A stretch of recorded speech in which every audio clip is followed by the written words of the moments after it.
Hello, Debra. Wait another minute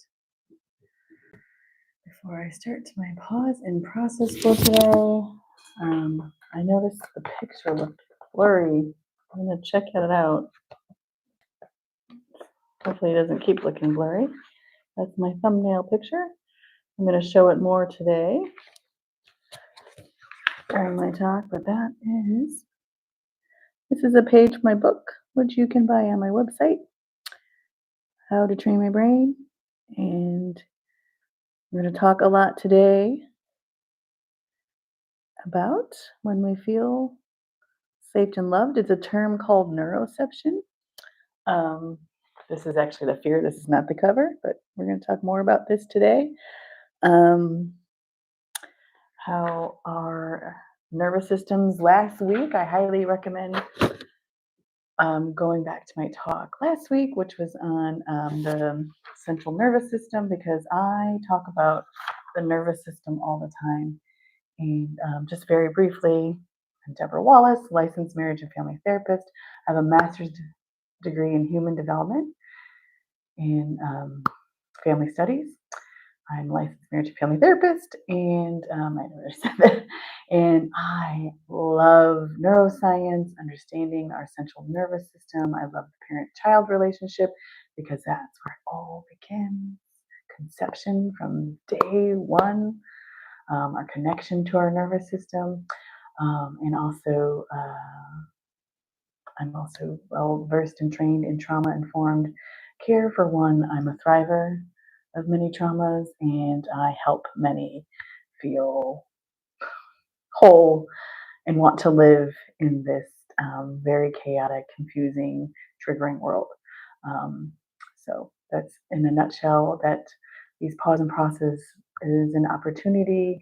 I want to role model and lead and give a gift of walking people through how to make time to calm and listen to your nervous system, your mind, your body, and spirit. I do family therapy. I love working with kids. So I wrote a kids book. This book is actually meant, How to Train Your Brain, is actually meant to do with caregivers, and kids do it together. So you learn together and grow together. Become a team to understand your nervous system, because we're not born with a manual. So I created my book to help you in tune and connect to your unique nervous system. And so that's kind of what this pause and process in a nutshell. But actually, before I keep talking, I actually wanted to show, this is an activity I actually got from the Peaceful Piggy book, child book I read to my kids when they were little. But it's you you have the kids go out, grab dirt outside. I went and got dirt, got my hands dirty. Um, and I also put glitter in it. So what I'm showing is, like, this is symbolizing your mind, body, spirit, and nervous system. And I chose dirt. Dirt kind of represents the residue, like all the stuff that is not in our control that's happening to us, like the residue, the buildup, all the negative things that are happened over our lifetime. And so I actually was joking with my son before this that I actually I think I got too much dirt and I was a little nervous it wasn't going to settle. But one of the injuries, you see, I shook it up, and you cannot see through this. There is no, see how hard it is to see? You can't see anything, because when we are all shaken up, things keep happening in our lives, and it shakes up all the things we haven't dealt with, the negative events. They are like stuck in the body. So I talk about somatic therapy, the body keeps the score. Or these are things I say often, because what we don't process gets stuck and muddles. And I also use different color glitter, which when I do this with kids or families, I'll pick a color. One color represents our thoughts, one color represents our feelings, another color represents events that are happening, or behaviors and sensations. So I have them pick out different colors. And so I'm going to have this sit up here. And as you can see, very muddled, very cloudy. You can't see anything. And then when I'm done talking, I'm trying to aim these to be 15 to 30 minutes. And so we're going to see what happens to that jar and as it sits there.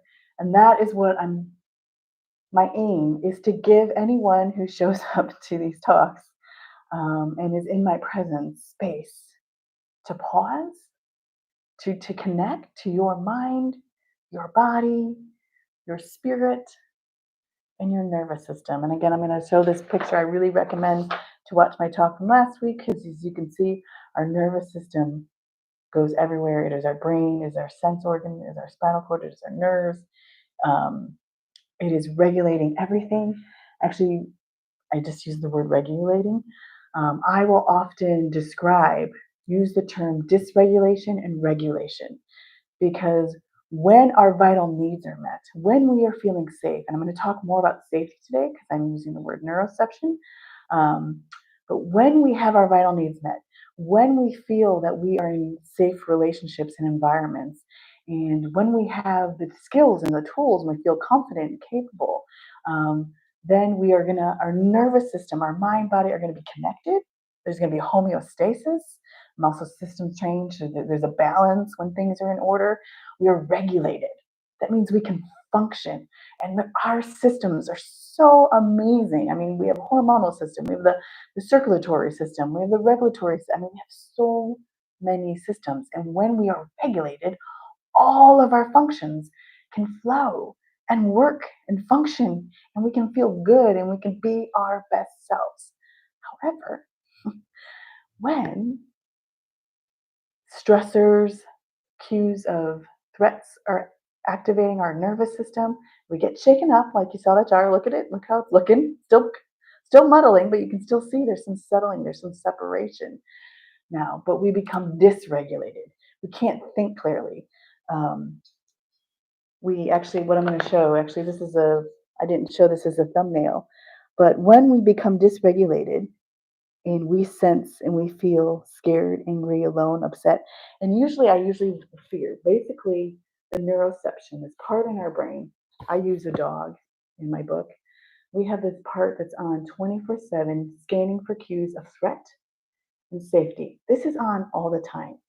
And if we perceive a threat, we will have to go to our survival brain, or we're going to first go to our memory. And if we have any good memories or that this has gone well, then we're all good. We're going to stay connected and feel regulated.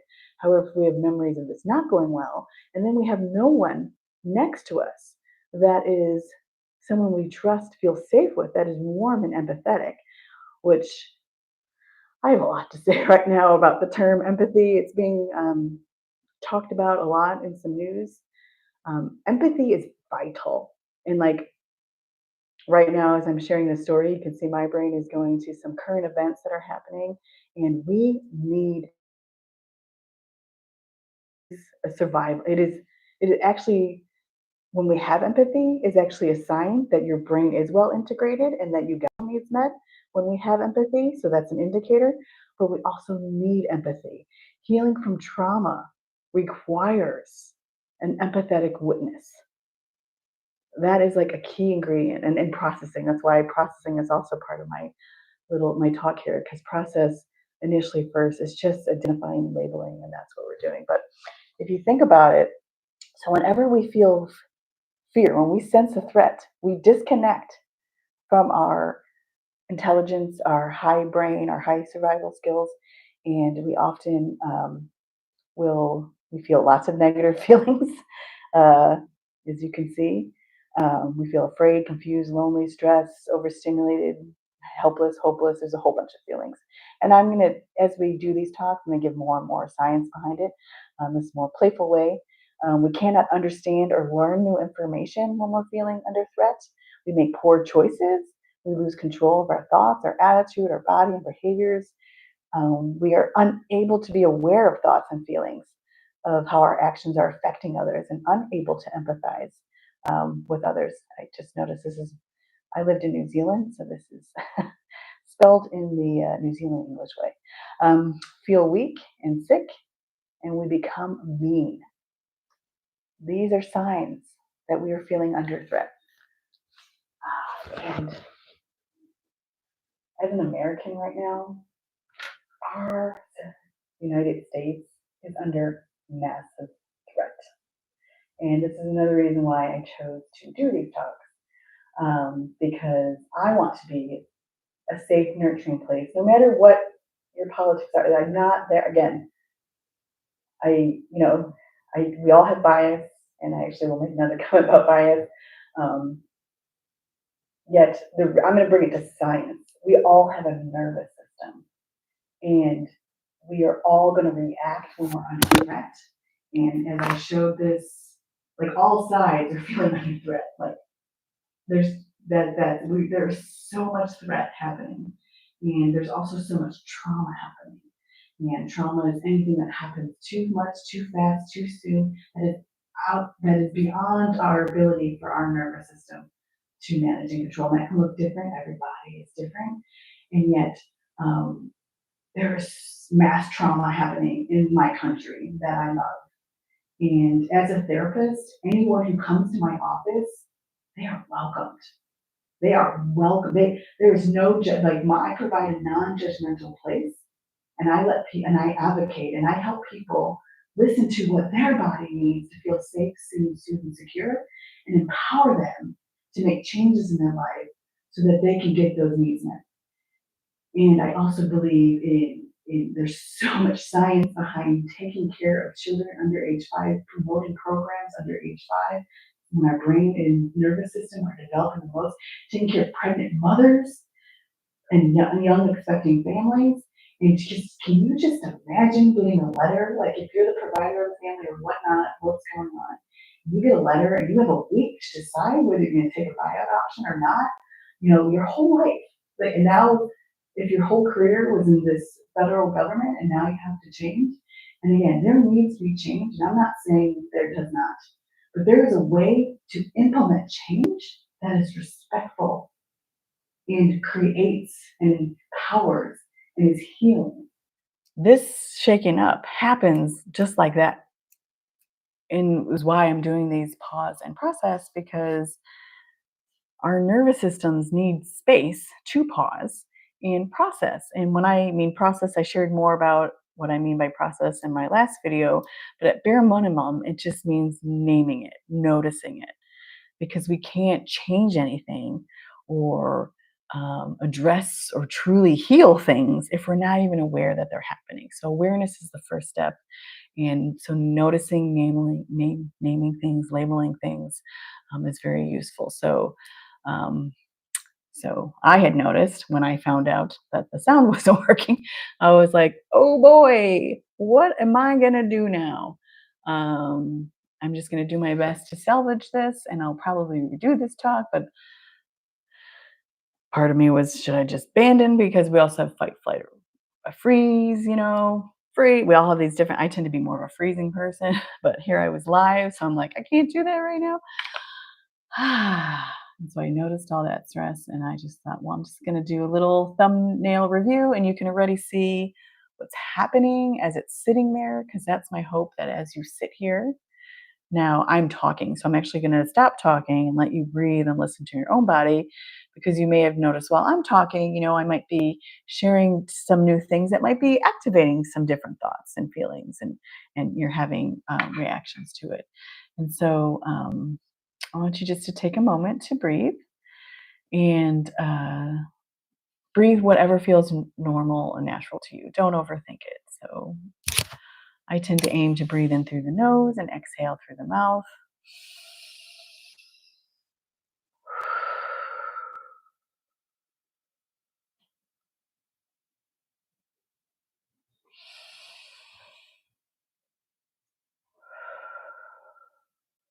There's no right or wrong. And while you're breathing, you may notice there's a thought that says, am I doing this right? I don't know. Nothing's happening. Just notice that. Notice that you're feeling uncertain. I notice my shoulders are a little clenched, because I'm like, oh, this is not, I had a vision of how I wanted this to go, and it is not going that way. So I'm going to lower my shoulders, breathe into my shoulders.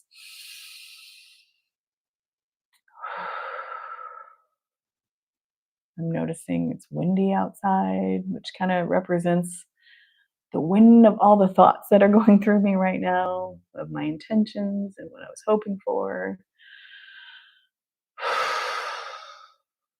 And actually, that is one of my exercises that I do love when I'm outside. And I just like imagine the wind is blowing away the chaos, the confusion, the uncertainty, the negativity. I noticed that image, our mind actually doesn't know the difference between real and imagination. So as I was just walking myself through that visualization of the wind blowing away all that negativity, I felt calmer and lighter.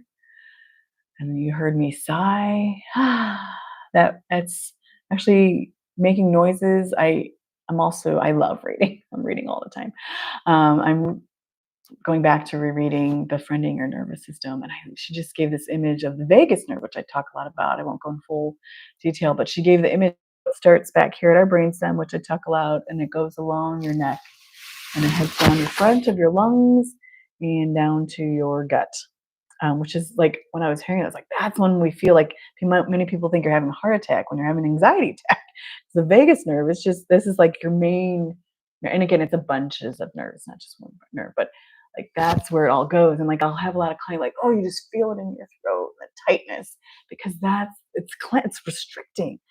Um, when your nervous system, that neuroception, as I was talking about, when it picks up a cue for threat, and again, real or imagined, it can be someone's tone, it can be a word being used, it can be a smell. Like it is sensory, it is anything, it is unique to your lived experience that you sense this, and your nervous system is going to have a reaction. That's why it's so important that we need the presence. This is actually called co-regulation. Many people think just get over it. You gotta learn, regulate, just self-regulation. There's a lot of that teaching kids to self-regulate, but it's kind of really a myth. Like we actually don't we like first off, you don't even have any tools at age like up until age 3, you have no ability to self-regulate. That is not possible. So I can just go on, but we actually need the presence of someone who's warm and empathetic and safe and sending cues that are unique to our nervous system that help us feel safe, seen, soothed, and secure to help the relaxation so that you can get calm and settled. And so if like look at this jar, it is still, I did put a lot of dirt. And again, I don't know what got cut off, but I was, telling my son earlier that I put too much dirt in it. But I think this is going to represent a person who's had a lot more trauma or negative events in their life, because even with this little bit of sitting, and again, I'm talking a lot, so it's not pure stillness right now, like this jar is doing, you're still going to have some cloudedness. And that's why it's important to keep a practice, a routine. That's why I'm offering this Tuesdays and Thursdays, because your mind, body, spirit, and nervous system needs consistency. It needs consistent outlets to process, express, make sense of what's going this is actually interoception, inside of you, and what's going outside of you, um, external. There's a whole bunch of ness that's going on. So want to toss out so many words, but my goal is to make it less is more, and that's what I'm trying to do in these moments. So let's take another breath in, conscious breath, breathing in, exhaling long through your mouth. Notice how your feet or your legs are resting on the ground or on the bed, the chair, wherever you are.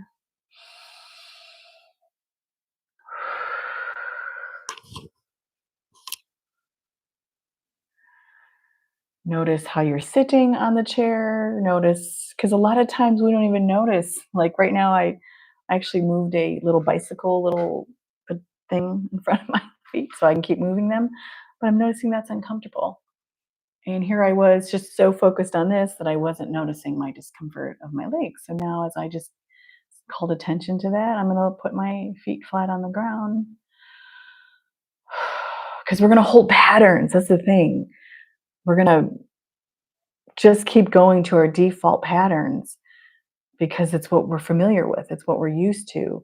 It's what's been well programmed in us, well trained in us, to yet often what we needed to survive in our young life, especially under age 18, is not going to lead to thrive in our adult life.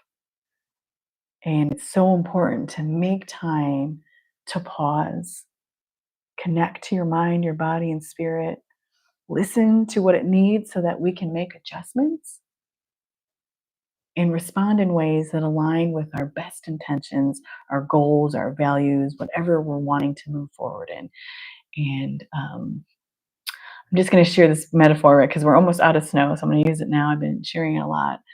That and I might have shared it in other talks, but I know I loved as a kid going sledding. I love sledding. I'm actually bummed. It was on my wish list to go this winter, and I still didn't go. Might still snow again.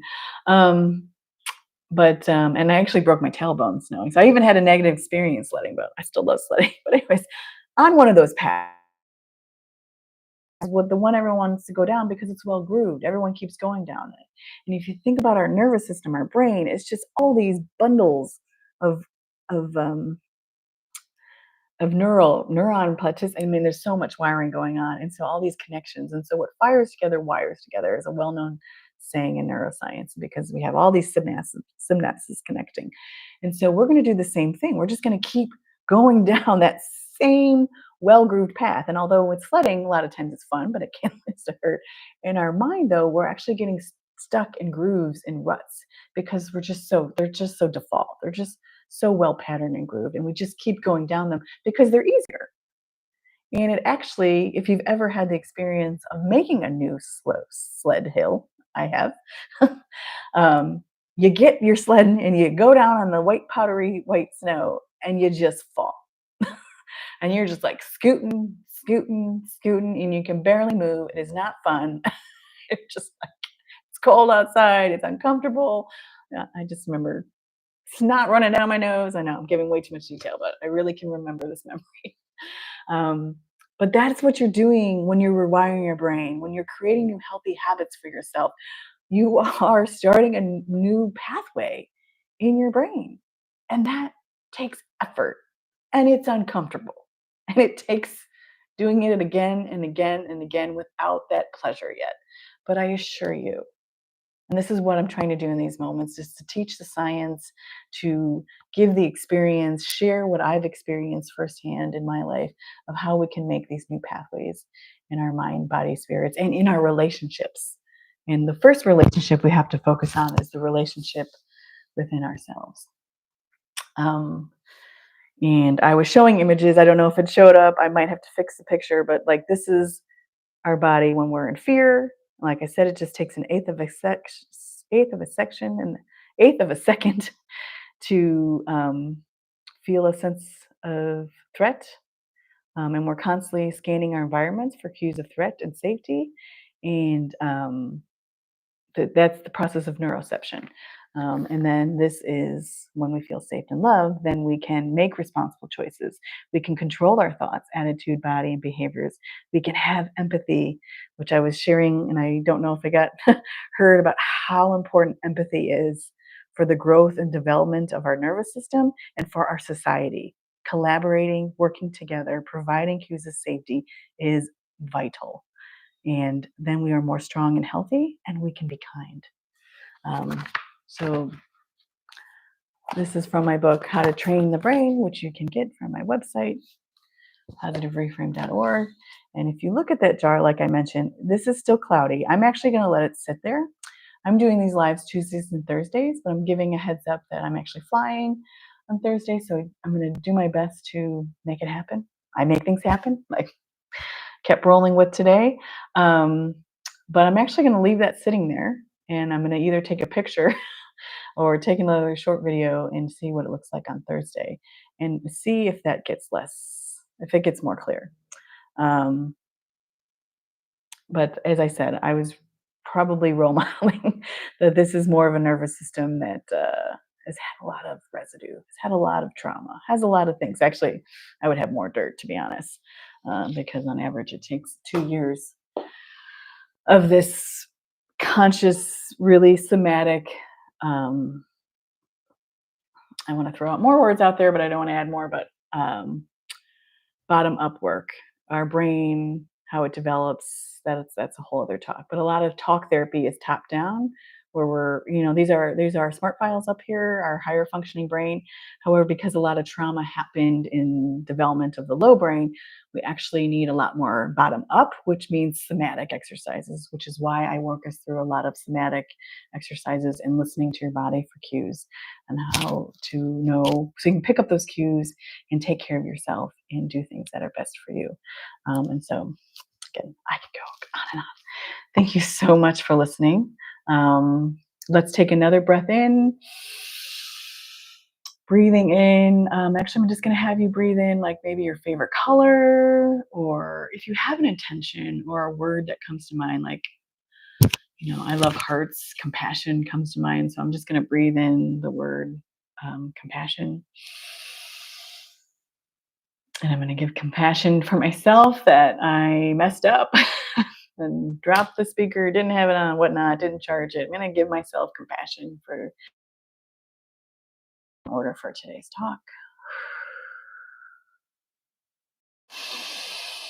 Breathing that in, send that energy or color or intent to all any parts of your body that need it right now. I'm going to thank my mind, body, and spirit and my son and his friend who showed up and helped me out. Thank you so much. And exhale long through your mouth. And you can also imagine blowing out a color that you don't like.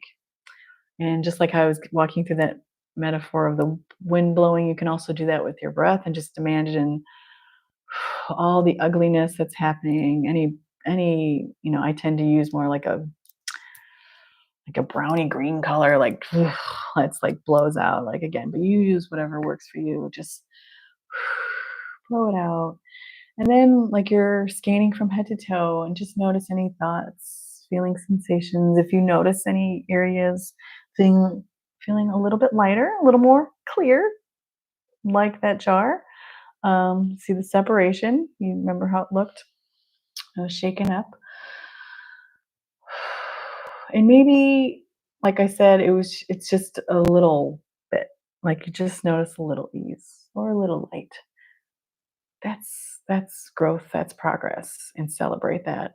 And I often tell people, follow your light. So as you move through the day, whenever you're feeling the constriction, the dysregulation, the cloudiness, that's a signal that you need to take a step back, pause, process, identify, notice, breathe, and then align your next step with your best intentions and what you know to be true about something that feels true. Take wonderful care.